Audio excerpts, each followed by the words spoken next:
Hey guys, welcome to Fun&Gun. Just figured I'd go ahead and cover a few options of magazines you have here for the 1522 and a few issues you got to look out for if you're going to pick these mags up used. So I figured I'd go ahead and start off here with the factory mag options that Smith & Wesson offers here. So we'll go ahead and start off with the 10 round magazine here. I just kind of got this magazine mainly around, so when I want to shoot this rifle off a bench, just sight in a particular red dot I have on it or whatnot, or just want to shoot off a bench in general, this magazine makes it a lot easier than trying to get one of these 25 ones to work with the bench. So pretty nice to have around. It has been pretty well 100% reliable since I had it or have picked it up. I've had it for quite a few years. Don't use it just a whole lot, but it also looks cool in the pistol variants of guns that take these magazines, so I keep that one around just for that reason. So let's go ahead and talk about another magazine here that was originally a 10 round magazine, as you can see there. And what really goes ahead and signifies that it is a 10 round magazine at a distance is this is a 25 round and this is a 10 round. The 10 round magazines actually come with this blue follower in them, and they usually don't have the thumb tab button in them. And the reason that I actually have this particular magazine is because I picked 3 of them up at an auction brand new because nobody wanted them. I got all 3 of them for 30 bucks, and that's because they didn't know that there's a pin right here in the body that prevents you from loading any more than 10 rounds in there. And what you do is take the magazine apart, and you're going to take and put a flathead screwdriver on top of that pin and just smack it with a hammer a few times, and then that pin's just going to fall out. And I actually have these magazine buttons from a couple mags my buddy changed over to an extended mag I'll get into in a second, so he let me have those, so I go ahead and put them in these magazines just to make them the same as the 25 here. And if I can find these magazines cheap, even if I don't need them, I pick them up because of this issue right here. I'll go ahead and show you. This is really something that I wish Smith & Wesson would go ahead and address and just fix, because these magazines do feed very well. And this is just another factory 25 round magazine that I've taped off and painted green on the bottom to match my rifle color pattern set up there. So this magazine is actually the magazine. This is magazine number 1. This is the magazine that came with my 1522 when I bought it new in 2009. And surprisingly, I guess the plastic they used back then was a little bit better, because this magazine's got a ton of rounds through it and it still hasn't fully developed the issue yet. But as you can see there, I can push that round up and it'll eventually stand up and pop out of the feed lips there. And that's because with the polymer compound or mixture that Smith & Wesson uses, you do eventually wear out the feed lips on the magazines and you'll start getting weird jams. And I've also had a couple of them crack right here, and I've seen them crack right here as well. And that's not on magazines that's had a lot of rounds on them. That's just something, depending on, you might get a bad mag and it may just split right there because they're not fused together very well. So that is something you can have happen to these magazines. And I'll show you one in a second here. Let's go ahead and swap over to the aftermarket magazines, and I'll show you one of them here that has this issue that is pretty bad. These 2 particular magazines are my buddy Jeff's, and they have the mag load extensions installed onto them. And this is a company from overseas that you can pick these up from. This is the factory mag bodies and springs, but they make the extension with the follower here, and you can actually pick these up in a number of colors, and they actually work pretty well. I'll go ahead and insert some clips of me shooting these right here. We'll come back and talk about it a little bit more. Okay, as you can see, this magazine works pretty good. I just figured I'd go ahead and insert clips of me shooting the aftermarket magazines. There really wasn't no point in showing you me shooting the factory magazines. You know they work if you have one of these guns or you're looking at one of these guns, but this is an option. And the only thing about these is these kits are a little bit expensive. I believe he picked 3 of them up as a package deal, and it was like $65. So if you split that up, it's around $30-something a piece. So that actually does cost more than the magazine itself. So you're looking at about a $60 mag setup here, $50-something. So that does make it a little expensive. But once you wear these magazine bodies out, you can take the kit out and put it in another one, which is something that's pretty neat. By putting these kits in here, you also do lose use of your thumb tab, and that is why I actually got thumb tabs for these magazines, because he didn't need them anymore. So he let me have those to go ahead and get those where they have thumb tabs in them. So with this magazine, and also these we'll talk about in just a second, you're going to want to pick up something such as this lightning grip loader from McFadden Machine. I actually have a video on this particular mag loader, and you can actually adapt it over to multiple different guns. This just happens to be the 1522 adapter that I have, and it allows you to click those magazines in and load them a lot more efficiently than just trying to slam your rounds in through the top there with your thumb. So if you're interested in this, I'll go ahead and put a link to it in the end of the video here. You can check that out. It's actually quite a cool accessory to have with any 22 you have, as long as they make an adapter, which they make a bunch of them, so you're probably covered. So I just figured I'd cover that with these two particular magazine options. You're going to want some kind of mag loader with them. Now, like I had mentioned a second ago, that this magazine has the feed lips pretty well worn out on it, because he has shot these a bunch using them in competition. You can see the round is already standing up in the magazine. If you just touch it a little bit, it pops up. So you can get some pretty good feeding issues from this right here.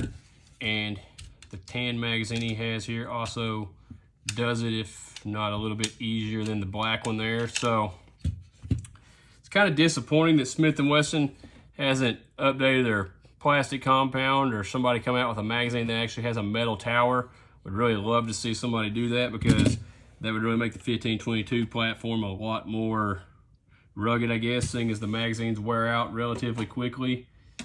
So that is something I figured I'd mention. So if you're looking at a used magazine and you want to know if it's actually worth having, you got to make sure these feed lips are good. So if whoever's selling it to you lets you take a round and stick it in there, and you can just push up on it like that, it's not worth getting. You might as well just buy a new magazine for the price difference, because that magazine's eventually going to start giving you issues. And I would say it's about time for these two bodies to be replaced. He just has enough magazines that these two aren't too big of a deal. And as you've seen there in that clip before, it ran quite well. It just, every now and then you'll start getting stoppages because of that issue. So I figured I'd go ahead and cover that. And then we're going to get in some magazines here that I actually like pretty well, but they actually do not make these anymore. These are Plinker Tactical 35 round magazines.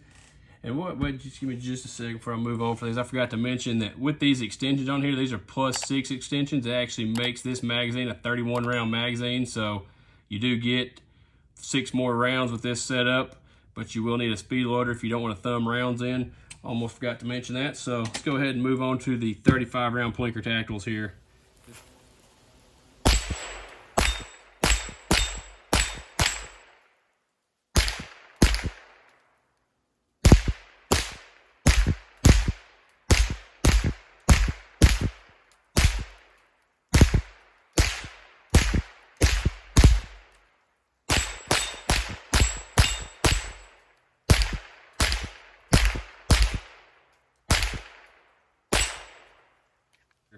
This is my banana mag paint job, and this is just another mag that's been painted green like my other mag here, so it matches the theme of my gun. They were both tan versions to start with, as you can see there. And I think I have 3 of these, and they actually run quite well. They don't work so well in my CMMG converted gun that has the, what do you call it, the mag adapter in it to use the Smith & Wesson mags, the better mag adapter, that is. That's what I was looking for. It doesn't particularly like these magazines. I've actually had to sand the edges down a little bit to get them to fit in there. They do feed okay in it, but they actually work almost as reliable in the actual 1522 itself as your factory mags. And I haven't actually had any of these have issues with the feed lips wearing out. I don't use them quite as much as the factory mags, for the reason that they do not make these anymore, and the only way you can pick them up is somewhere like Gun Broker or at gun shows. I think you can still find them on Gun Broker. I believe the last time I seen them, there's around $30 on there, which is quite a bit more than they used to be when they were actually still manufactured. And if you're interested in the magazine paint job, I will at some point, if not already, have a video up talking about how I do this. It's just a paint job I've done to this magazine, and I've talked about where I got the sticker at, which is to me the harder part of doing this. So these magazines are really my favorite mags that you can still relatively easily find. And I would like to pick up some of the Pro mags, which look very similar to these factory mags, and I believe that's one of the reasons they don't make them anymore. I believe Pro Mag got sued by Smith & Wesson because of how close they actually looked to the factory magazine. It was, I believe, a 32 round magazine, and The only ones of those I've seen have been going for like $100 on Gun Broker, and I'm just not willing to spend that much on a magazine just to have one in the collection. And then at some point, if somebody can drop it in the comments if they have one of these magazines or what it's called. I cannot remember and I can't find anything online about it, but at one point someone actually made, I believe it was a 15-round magazine for the Smith & Wesson 1522 that was roughly the size of this little 10-round magazine, and from what I understand, it did not work the best, and I never got around to picking any of them up, and I'm kind of kicking myself for that because I just think it'd be kind of cool to have in the collection, especially since I can't find anything about them now.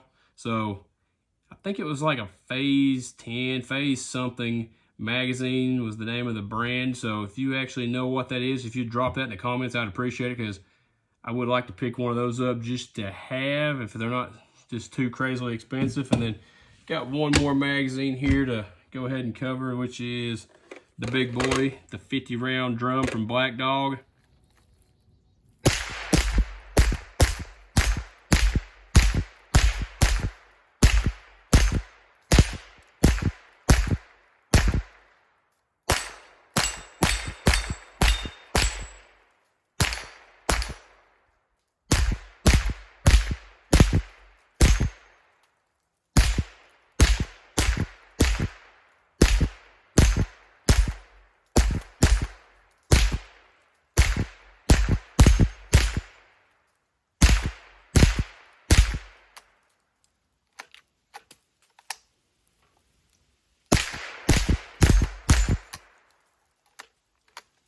Okay, magazine ran floss, had a dud round there, so it's not the magazine's fault. It's actually a Gen 1 version of the magazine. And as you can see there, the little ears on the back plate of mine are cracked, and they actually have a newer version that's a little bit more beefed up. And I see these quite a bit getting used in RFS competition, and I see mixed results from different people depending on what ammo in your gun. If they work well, I mean, I've had decent luck out of this. I don't use it just super often just because it is a little bit of a pain to sit there and thumb 25 rounds, or I mean, not 25, 50 rounds into this magazine. It is a cool novelty to have around. These magazines are almost $100, and I just got lucky, and I walked into Bud's up in Tennessee one day, and they had them sitting there for 20 bucks. So I picked one up to give a go, and kind of pissed at myself now that I know it works pretty decently that I didn't go ahead and buy 3 or 4 of them, but it is what it is.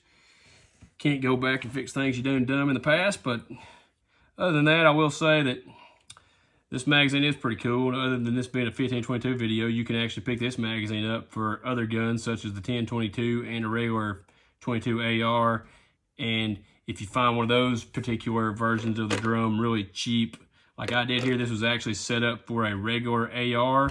You can buy the tower for these magazines off their website, and you can actually disassemble this and change it, which I'm not going to lie to you, that is a bit of a process. So that's another reason I don't use this too often, because everyone that I talk to that says these do work well, they're like, oh, you got to take it apart and clean it. And well, to be honest with you, I'm not willing to continue to take this magazine apart because it is a bit of a pain to get back together and, excuse me, get everything in the line the way it's supposed to. But it's pretty nice. Like I mentioned, this back plate being cracked, I figured when I started having issues with it, if it ever broke all the way off, they actually do offer parts for this. I could get that back plate for not too much and fix it back. I just figured I'd wait till it's fully broke before I do that. But okay, guys. Now, I will say that I made that original part of the video quite a while ago, and I decided to go ahead and save it till I released the 15 years of owning a 1522 video that I released the other day. So now that's why I'm releasing this video now. But since then, I've come across a few more issues with the magazines, especially being brand new. And I figured I'd go ahead and give you a little bit closer look at what one of them looks like cracked, because I did come across my magazine that I have that's cracked right here, and that is just right there on the back side. You can tell that I tried to super glue it, and I cannot get the glue to hold it. Might be able to use some kind of epoxy or even take a soldering iron and melt that back together. Haven't tried that yet, but it's pretty disappointing because this magazine I did buy used and the feed lips were good on it. End up having feeding issues anyways because it was cracked right there. So something else you want to check when you're looking for used magazines, like I mentioned earlier, you want to make sure that the feed lips are good, because as you can see with this magazine right here, you can just stand them straight up and down. So that's something you want to go ahead and look for. And the new issue that I have seen here in the last few months started when I come across this magazine here. One of my buddies picked up one of the tan guns and grabbed a few extra magazine for us. So this magazine was actually brand new. It's basically had hardly no rounds through it, and that is because of this right here. So you're gonna pull your follower down, and as you can see there, I'm not touching anything on either side, and the follower is stuck right there. And why I think this is an issue, I originally thought this was just a kind of a one mag kind of issue, until another buddy picked up a gun that came with a few magazines that had this same issue. And what's actually wrong with this magazine is the body of the magazine is actually swelled right here, and it was like that right out of the package. And it's not allowing the follower to move up and down because of the mag button here dragging on the channel. And yeah, you would think, yeah, you could just pop the button out and load it without that and it would work just fine, but that is not the case, because this part being swelled up allows the rounds to stagger improper inside the body here, and it goes ahead and jams anyways. So essentially this magazine is useless, and I did try to fix this magazine by squeezing it in a vise right here, which did open up a gap in the back right here, and I put a zip tie in it, super glued it, and cleaned it up just to go ahead and see if I could fix this. And it did run for a mag or two, but once it warmed up, it ended up swelling back out. So this is something you want to look for in a brand new magazine, and I'd say kind of a way to check that was you should be able to look at it in the pack and see if the back side of the magazine is thicker than the front side. You should be able to feel that physically, that this part is swelled out, because it tapers right here, and it should not be that way. This magazine right here is flat across, other than the dimples on here for the texture or the grippiness there, whatever you want to call those, the waffle pattern. So that is how the magazine is supposed to be. So if you're going to buy a new mag, even if you might be able to get a hold of the follower and pull it down in the magazine a little bit, and if it does this, you don't want that magazine, because this magazine is literally useless. I mean, I guess you got some parts here, but I'd rather have a working mag than some parts.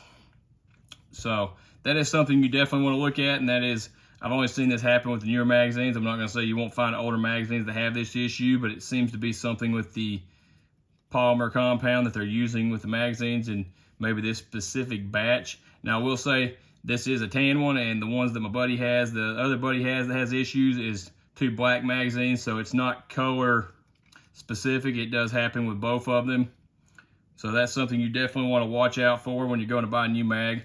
And another magazine that I did not mention in the previous part of the video is there is another magazine that you can get for these guns. It's a higher capacity. It's a 31 round magazine. It actually is made by the company Magload that makes the extensions, and it comes from overseas there, or depending on where you're at, it may be in your country already. I'm not 100% sure what country it is. I can't remember, but it is a 31 round magazine.